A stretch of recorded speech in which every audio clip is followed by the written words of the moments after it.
What's going on, guys? Welcome back to another episode out here practicing. Okay, big episode today.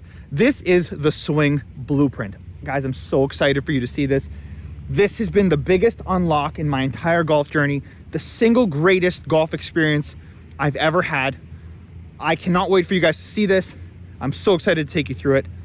Okay, let's just jump right into it. All right, I'm gonna give you some context though, because you need a little bit in order to understand everything that went down. So first off, obviously you guys know I've been rebuilding my swing since last December with the Genghis program. Then brought Max in, who has helped supercharge that learning, as well as help me fit it better to my body and my playing style. And back in August, we really did a deep dive on kind of re-engineering my move because my leg work was poor and I just wasn't seeing the consistency I needed because I was putting too much hands into my swing. There were a lot of variables that were just causing me to not hit the ball well at all.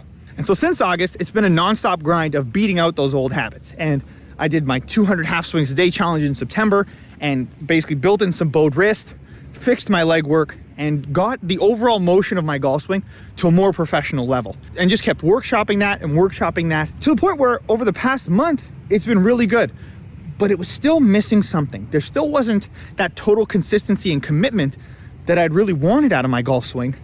And I was a bit puzzled because aesthetically, if you looked at my swing, like I thought I was checking a lot of the boxes. So even with checking those boxes aesthetically, my swing still wasn't performing at the optimal level it needs to be for my goals. Going back to our off-season plan, Max and I put together a plan of how we're gonna tackle this off-season. And step one of that plan was taking me to go see this guy named Ryan Hawley. Now, Ryan Hawley, he is an awesome individual. I'm so thankful to have met him. And what he is he's a swing diagnostician and swing blueprint creator. What he really does is help you find your swing blueprint that works for you. Find the pattern that works best with your body so that anatomically you're optimized to the best of your abilities, okay? And he's got two Swing Catalyst swing plates. He's got a GC quad. He's got a whole amazing setup, hack motion, everything you need to take a look at your swing, find out what inefficiencies are happening, help you optimize that in alignment with what shot shape you want to hit, how you want to play golf, and what's going to help you put your best foot forward. Now, the footage coming up is part one of my session with Ryan, where we go through the initial steps of finding the right blueprint and mashups for my swing. Guys, I know this video is going to be a little bit long, but it's so worth it to go see how we go through the entire process. So much value here. I personally think Ryan is the future of what real golf improvement looks like. Having him on my team, I am so thankful. He works in tandem with your coach, so he helps diagnose the issues, shows where the inefficiencies are, provides some solutions on how to get there, and then me and Max take that data, take all that, and we bring it to our lessons, and now we work it further from there to tailor it perfectly to my goals and my game. So, guys, I'm so excited. This was the most impactful thing I've ever done. I cannot explain to you how mentally relieving it is to go through a session like this and come out of it with such valuable knowledge that you can implement right away. It's incredible. So stay tuned. This is part one of my swing blueprint with Ryan Hawley. Check it out. So let's start obviously with just ball flight. We're going to do full swing stuff obviously. So yeah. What about the outcome of your ball flight is not good? Right now, so from what I want to get to, yeah. and this is what I was explaining to Max, is yeah. in music, I'm able to turn the flow state off and on because my path is, my process is consistent and repeatable. Okay. What I've been searching for and what ultimately led me to doing the teardown that we did in August was I have not found yet the most repeatable thing. Okay. So in an ideal world, I am hitting a fade every single time. Okay. And I can count that ball is just going to go left to right every single time. The two best months of golf I've had were like September of 2020 and January of 2021. Okay. And that was when my fade was automatic. Okay. And those were when I shot the best scores of my life. Okay. Cool. Now, my fundamentals were trash. Okay. So I hit a cool pocket in my swing where it all aligned. Yeah. But at gained some confidence. At no point was that a sustainable 4-day tournament caliber swing or caliber of golf. Okay. So what we've been working towards is rebuilding my leg work, rebuilding my how I swing and how I feel the golf swing. Yeah. And so now what I'm hoping to get out of today is some understanding of Because what I've been tinkering with is like, okay, you know, if I try a strong grip and go this way, or if I do a weaker grip and go this way, bold wrist, not bold wrist. I'm trying to find what I can do over and over, so that when I step up onto the tee, it's not a thought, I am just executing. Right. That's what I got to in music. That's what I crave to get to in golf. Okay. Let's get you rolling here. So once you've hit one where you're like, man, that's about as good as I'm gonna do, that's one we're gonna look at.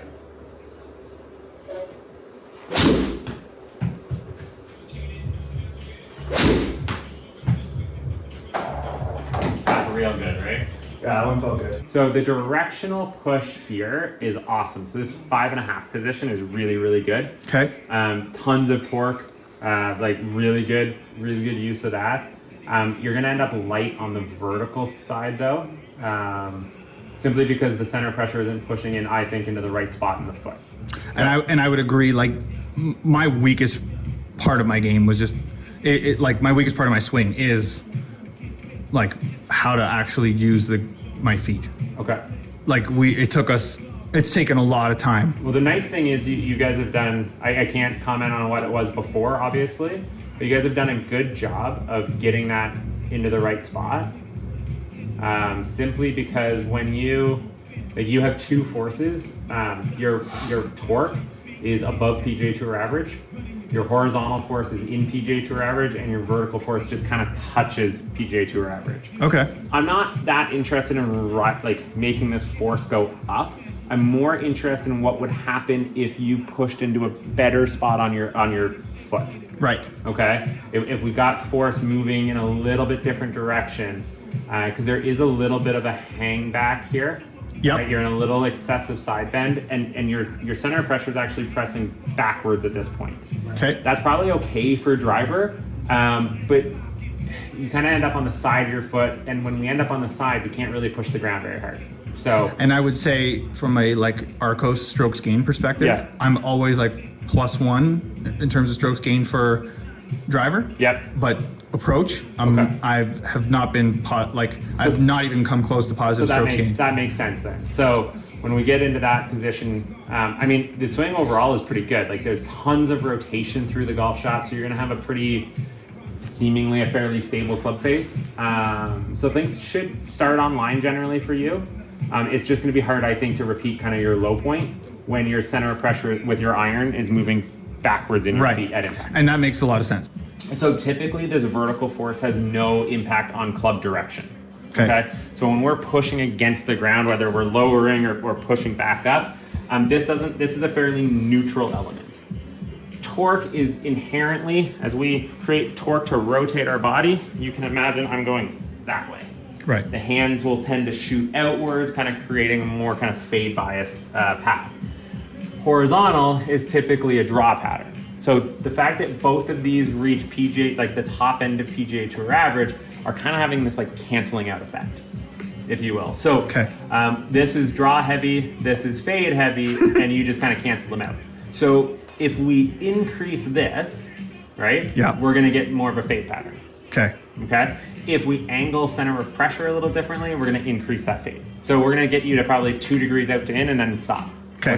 Whatever that footwork requires to get you to 2 degrees, we're good. I don't want to push it to like 5 or 6. That's too much. It makes the ball curve too much to play like good, consistent golf.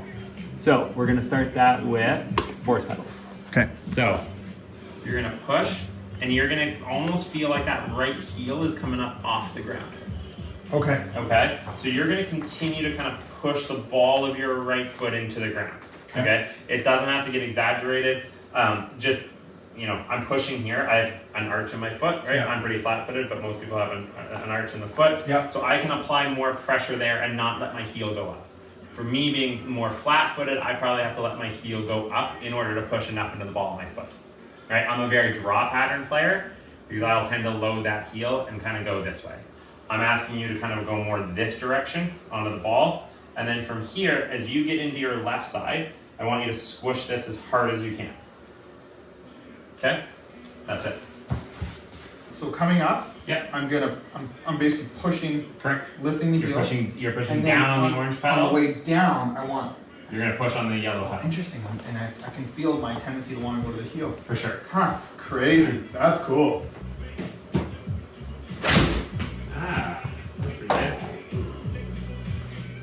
that should be right around maybe half degree out to in, give or take. They didn't really lose any distance. That was sick. Yeah. So that's 0.3 in out. So we'll figure out how to get it to keep doing that. So just so you can see why I wanted to do that. Yeah.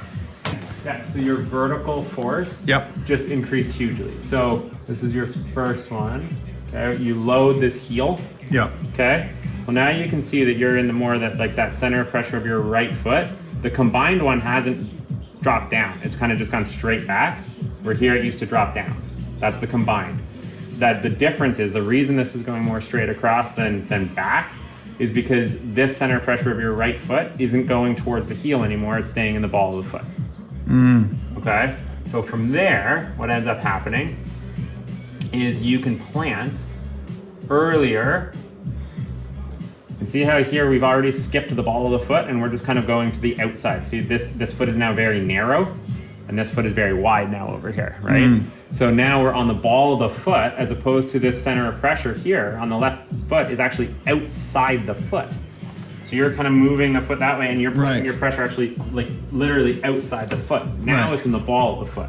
When we are in the ball of the foot, we can push. Right. Which naturally, and we didn't ask you to push, I just asked you to kind of squeeze that pedal. Right. So you went from 166% of your body weight to 184% of your body weight. So you used to it, and now that doesn't sound like a huge thing, it's 18%, but you went essentially at your peak force from 246 pounds to 303 pounds. That's nuts. So you now weigh 303 pounds where it matters. So your timing of this element is really, really good. This is P5.5, give or take. Yeah. This is where your peak force is located, which is exactly where I would want it. Right. Here on this one, it's actually peaking less at 163, and it's actually peaking slightly later. The earlier we push this up, right, the more meaningful it is out to the club system. And again, you can see kind of how different this foot looks now. Yeah. Right, we were kind of out on the outside part of the foot here, and if you've ever done any sport, getting to the outside part of your foot here isn't very useful. No. Okay, so now we're keeping that center of pressure inside the foot, and we're just pushing up. Good. Really good. Your rotation's awesome. Like your rotation is tour level good. That's max now. That's from us doing August. Yeah, it's really good. Yeah, that force is staying exactly where we want it to. So here at P5, we're in the ball of the foot, we're 61% forward. And what's really interesting is now we don't see the retreat of the COP, okay? So the reason that that's important, in my opinion, with irons, is when we start to push the ground really hard over there, right? It backs up our body. Right. I think baseball players try, right? Force that foot into the ground and push back. If you watch power hitters, right, camera always follows baseball. Right. But if we stay there on that power hitter, 100%. right-handed power hitter is going to be on their right knee, that left leg will be way extended, and they'll have pushed their mass backwards. That is fine for driver pattern because we want to hit up on it. We're also really going to unweight the lead foot. We're going to almost be airborne. With an iron, though, when it starts to back up, we get into low point issues. So where this used to be kind of retreating at this point, now it's just staying put. And that's because you're on the ball of the foot. Right? So when we push really hard this way and I'm pushing the ground, easy to back up. When I'm on the ball of my foot, that force that was creating the backup is now going up. So we're putting the same amount of energy into the system, but because we're using a different part of the foot, we're getting something out of it. Cool. Okay? Dude, that's, wow. Alright. Is his stance just way too wide for a 7-iron? No, because he goes so hard vertically, or so hard horizontally. Okay. So horizontal force producers are going to need wider stances. Rotational Which is people are interesting going because to need narrower I've stances. always felt more comfortable with wider. And that's where we can like point to those DNA or those blueprint things where it's like, yeah, just don't change it because it doesn't look right or whatever. Okay. You know, do what supports your movement pattern. There you go. Like there's a reason why if you were playing shortstop, you'd have your feet outside shoulder width. Right. There's a reason, right? We can move laterally faster. And when we move laterally, all we're doing is pushing the ground in the opposite direction we want to move, right? So we want to be nice and wide. That was good. That was 0.7 out to in. So the couple that we've seen out to in were obviously not clean strikes. Correct. They will be. Does that, okay, before you say they will be, is it maybe better for him to think more push fade? wide and have an in to out path where he aims kind of left with an open face? I don't know yet. Okay. I don't know yet. I'm just like, Yep. So I think you're on the right track. I think you're thinking the right things. The thing is, I don't know enough yet. okay. I want to see how this progresses. Cool. Because he's changed his P6 position, like, perfect for a fade. Good. So a little chunky. Now, what I'm actually more inclined to look at is going to be his wrist stuff. So, I don't think it matches. the high motion stuff? Yeah, Okay. my first inclination here, or my first thought, is that it doesn't match. Okay. And then I told him, I said, we could see some changes with the hack today. Yeah, so like, I don't know if you've seen hack motion before. Yeah, he was telling me about it. So it's a really useful tool when we understand that every player is going to be in flexion and extension at some point in their golf swing. When and how much, in Right. my opinion, should be matched up to the way that they use the ground. So when you see players work really far horizontally, and they're going to be draw-based players, right? We're going to see a lot of like that Rory McIlroy release where he gets into a little bit of flexion coming into the golf ball, maintains and kind of rotates the arm. Right. Right, where DJ, on the other hand, he's in a lot of flexion at the top. He's actually going to be heading towards extension. Whether he gets there or not, doesn't matter. He's heading that direction. But when he does that, the face is closing because he's adding extension into it, right?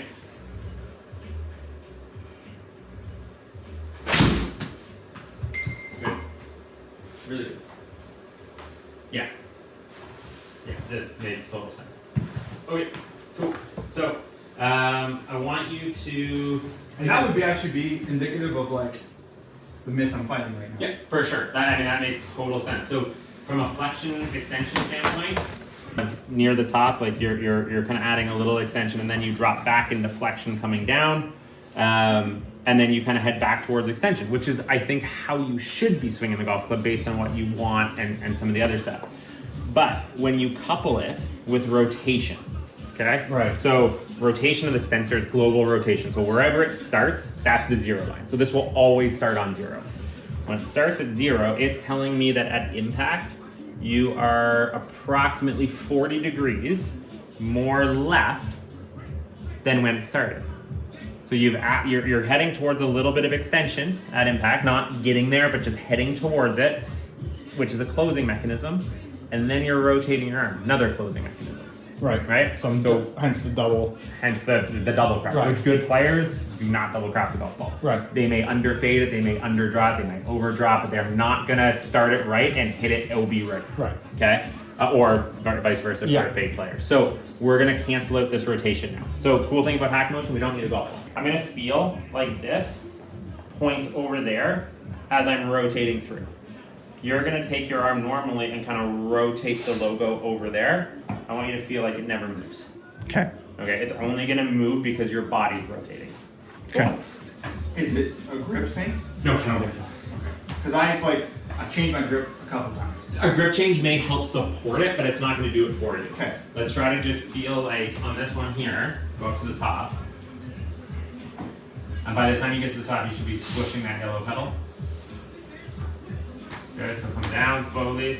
This arm, keep rotating. Okay, now if you just keep going, that face gets real square, doesn't it? Does But- he need more push into that yellow one? We'll see when he moves that way. Okay, so you're just gonna, so take away the ball, just make some swings, and feel that. Yeah, just feel it. Good, and swing all the way through. This will actually catch it if we hit the ground. Okay.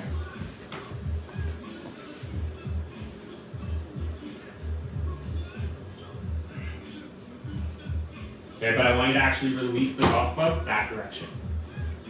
Okay, so this wrist going that way.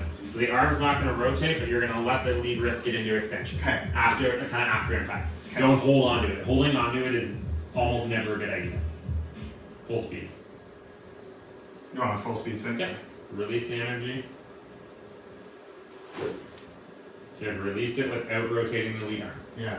Okay? So there. sorry, releasing without the lead arm is what? Just Yeah, literally- good question. So keep the arm pinned kind of this direction so your elbow feels like it's pointing at the screen. Mhm. Okay. Okay. There you go. Okay. So you're gonna keep that arm under rotated and still kind of like almost like you flip the golf club through. There you go. Love it. Like, Yep. Good. okay. Okay. Full speed. Full send.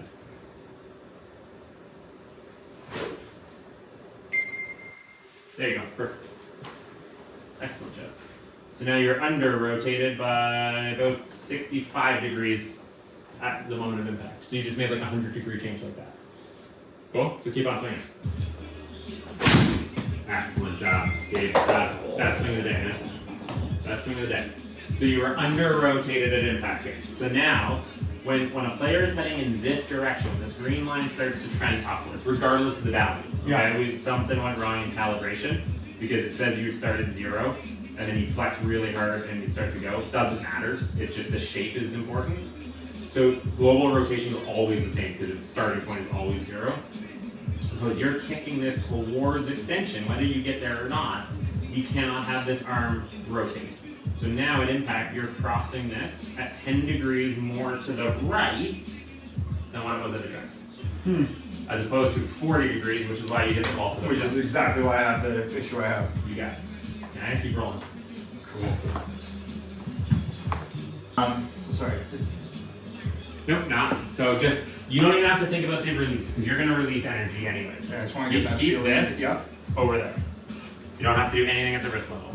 I just don't want you to rotate this. So if you had a logo on your sweater up here, Yeah. okay, it's going to stay kind of at the screens over there as you rotate. Okay. Okay? Yeah. That's close. Flush too. So now it's starting to fade. Now, if you guys want to start that hip gap or hip rotation, you can. Okay. Because now that will help cancel out the over excessive tap. Okay.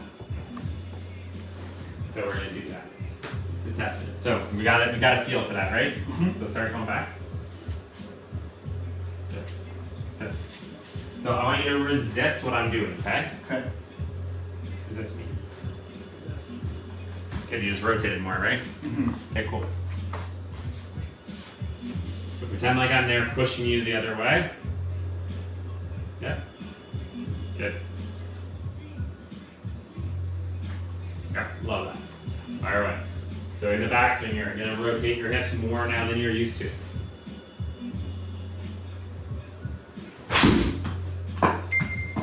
Good. More. So rotate the legs, stomp the pedal. There, love it. Love it. Now we got some freedom to get after this thing.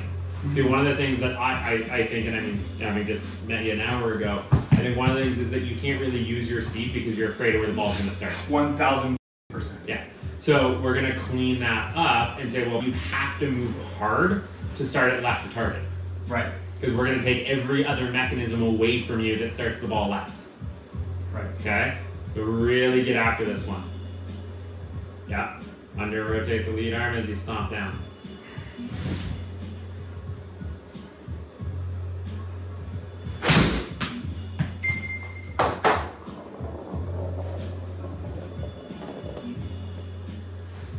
Man, I like a lot of that. That one felt good. That was a good strike. And it's got some freedom to it. Oh, Nice. nice speed. You're up to 98 miles an hour. There we go. Okay?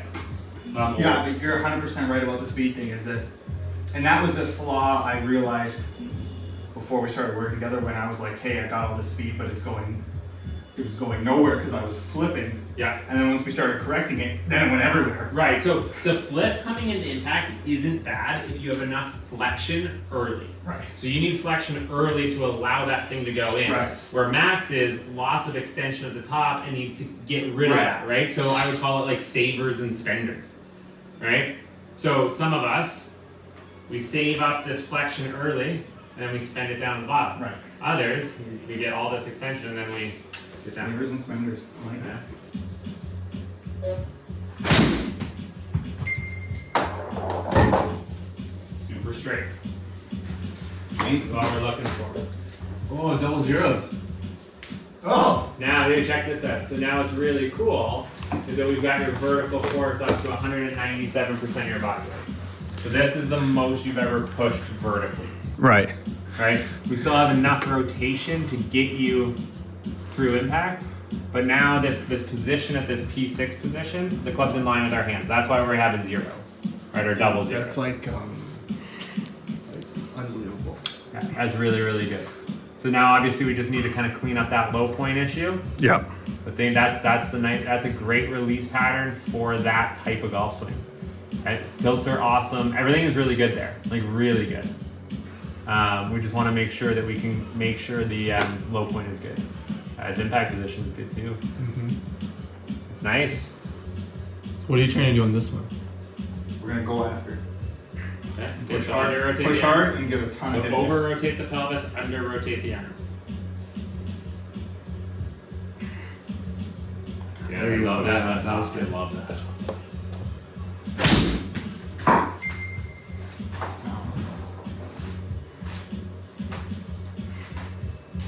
And that's almost right, yeah. And like that, other That than was like contact, that's that was almost like there. really really close. Yeah. So 1.3 out to in. So for a guy who wants to hit a fade, I said, somewhere between in that 2-degree range. Now we've got up to 204% of your body weight. Okay, so getting even a higher level increase in body weight. And we see a COP push with right toe, left foot, no back up at all. Love it. Love it. It's great.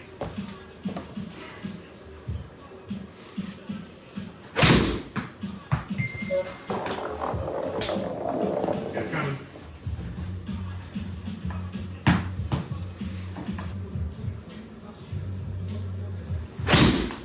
Okay. So, what I'm going to try to do with you, Yeah. this will be the last thing that we try, and then I'll communicate with both of you guys and whatever, we'll get things kind of sorted, but I don't want to give too much. Okay. Okay, so all I want you to do, so we're gonna hit 2 positions here by P2. Okay, go back. Okay, so we're actually gonna rotate the glove down. So this elbow is gonna stay higher than your left as you rotate that up. Okay. Okay, we're gonna rotate that this direction, and we're gonna rotate that direction. Okay. So we're going 2 opposite directions at P2. Okay? See, this pattern would be really good for draw players who are slow and really good to produce a fade for fast. There you go. There you go. Love that.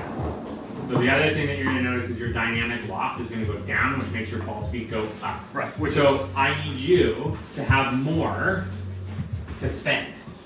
Yeah. Okay? Right. So this is the idea of savers and spenders. So Right. when you get up here, right, you rotated the lead arm upwards and gotten all this flexion, right? So you've done this to kind of close the face and this to open it to get relatively neutral. I want you to just leave this kind of under rotated, still flex it. Now it's shut. From there, as you start to apply the force, that's gonna all just now be opening through the hitting zone. So again, gonna make you go hard left. Yep. Is that okay on your wrist? Yeah. We're okay with that? Well, because I've been trying to go full DJ. This is easy. Right, so full DJ going lead arm, like internal rotation, where this starts to rotate towards our body, really hard. Yeah. Really hard. Going full DJ, kind of having this lead arm Yeah. under rotated, much easier. Right. And that's how I've been practicing. Okay, cool. So we're gonna be like your left palm is gonna be up to the sky at P2.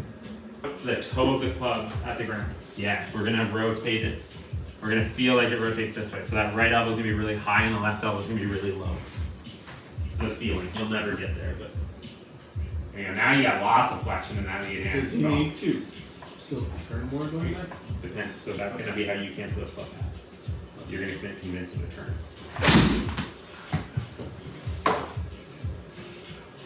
And I would say that was good. I didn't do this at the end. I think there was so much goodness in that golf swing, Dave. Yeah. Yeah. So we got 1.6 out to in. Your loft was up around like 31, 32 before. So we've lowered that because of what we built in the backswing. Right. We've allowed this club path to go back out to in and gotten some speed out of the equation.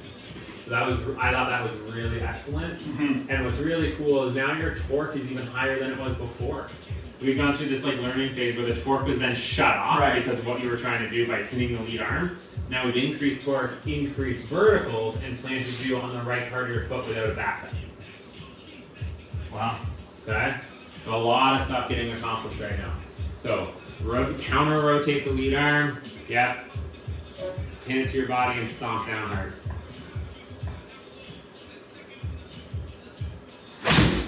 Ooh. That is so good. So again, you're gonna have an option. You could push into a push fade, right? You could build some more hip depth to cancel out some of that club path.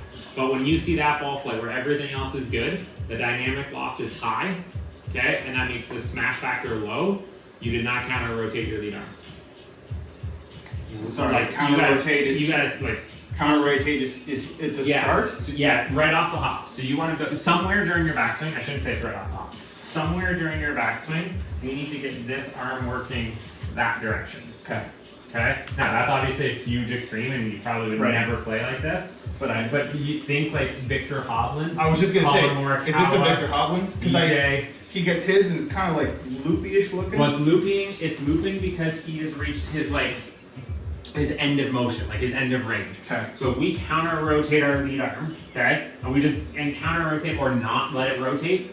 Now, when I reach the end of that motion, I can't go anywhere. What is my arm gonna do? It's gonna rotate that way. So when I go here and I start to apply pressure in that direction, the club falls behind me. When you overdo this and we start to move, that's when the club can start to tip out on you.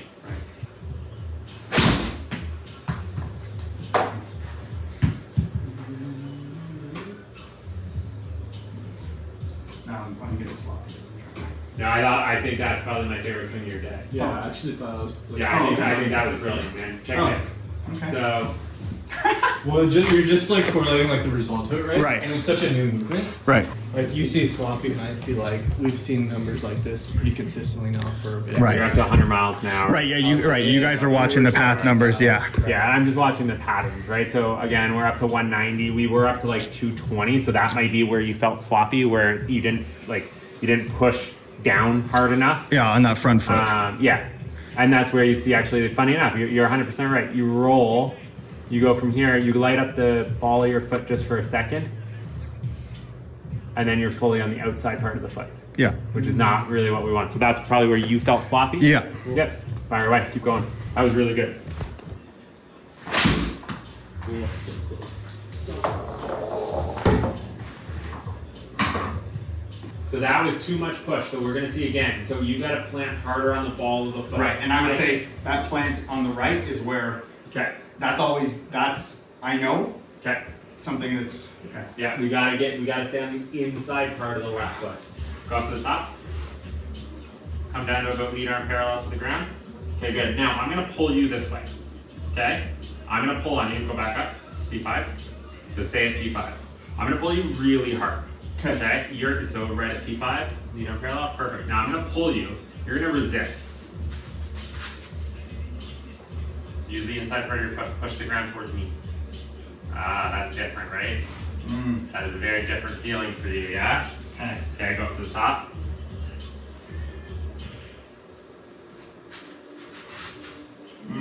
Think skating, right? You grew up playing hockey, you said, right? Yeah, We yeah. stop that direction, not here. Yep. Yep. If you do, you're toppling Right. over, We're screwed. right? Okay. Okay? So go back into that position and really feel that push into the ground. There you go, push, push, push, push. Like, and it's down, but it's also this way. There you go, all the way through impact. Yep, keep pushing, keep pushing, keep pushing. There it is, right there. So I don't want the foot to roll over. If we need to move the foot, it's gonna do that or jump backwards. Right.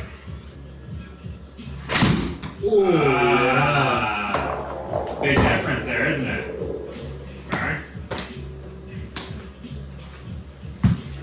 Got a little bit more pop out of that guy too. Yeah.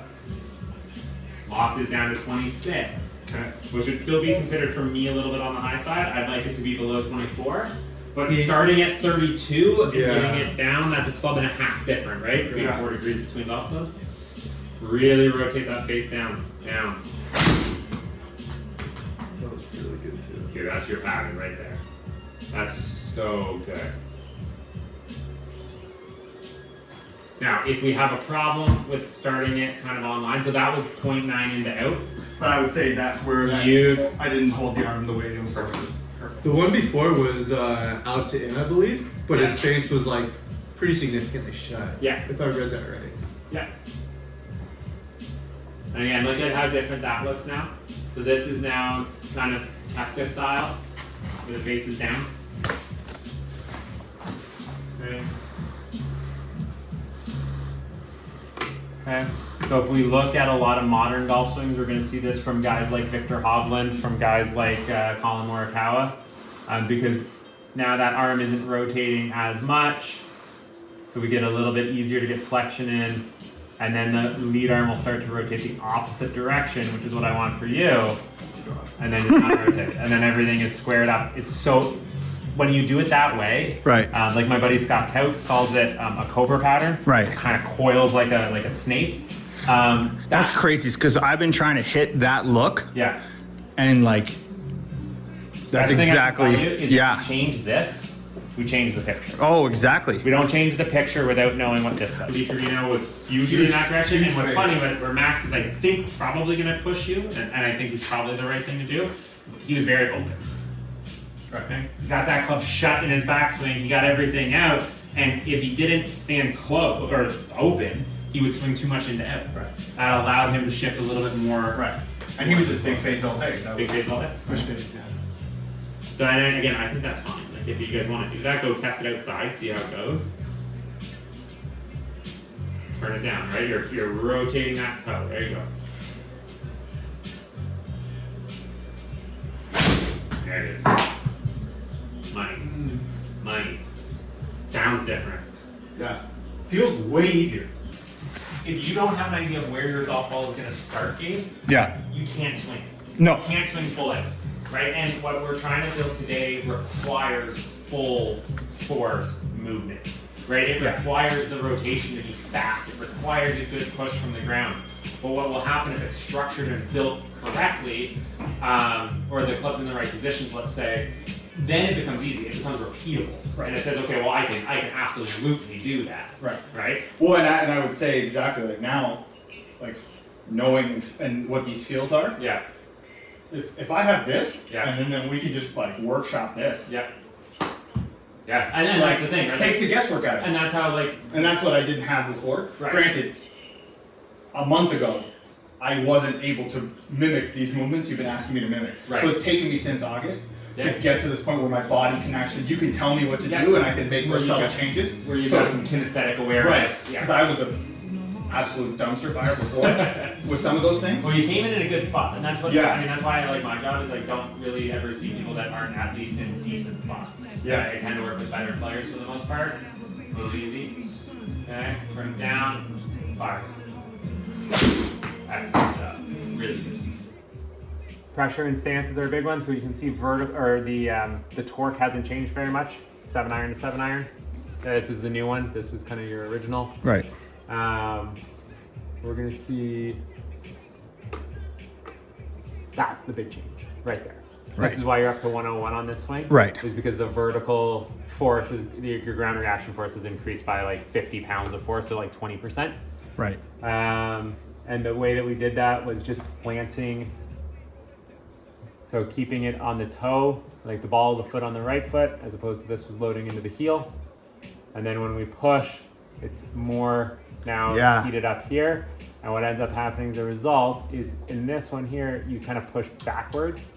Yep. So it's just a little bit late. So Yeah. this one even wasn't one of your better ones because this we still see some retreat through that, but it's not bad But it even just looks cleaner, like the lag. for sure. Even So- even just like my side bend. Yep. Like you can start to see this gap through the leg. You Yeah. see more rotation. We see better posture. I like this posture a lot more. Well, and that was always I would always freeze frame Max's swings Yeah. and be like, Why can't I look? why like can't I that? look? Why don't I look like this? Yeah, that is now way in better posture. Again, when we load the ball of the foot, we can get our chest down.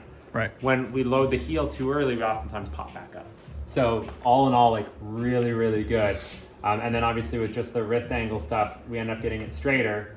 So we can see here that this club is really turned over, Yep. and this one not so much. The toe of that golf club is different. Wow. Okay, so really, really good changes. And again, it's not so that you can hit it great today, which there was certainly some of that. Yeah. It's so that you guys know what Oh to yeah. build. No. Now. Oh, this is like this is gonna be incredibly revolutionary for our practice moving forward. Awesome. So yeah, it's just giving you kind of that blueprint for like, hey, go away, work on this, and then get back in. We'll calibrate things or make sure that they're working the right direction. Amazing, bro. Cool, man. Thank you so much. No problem.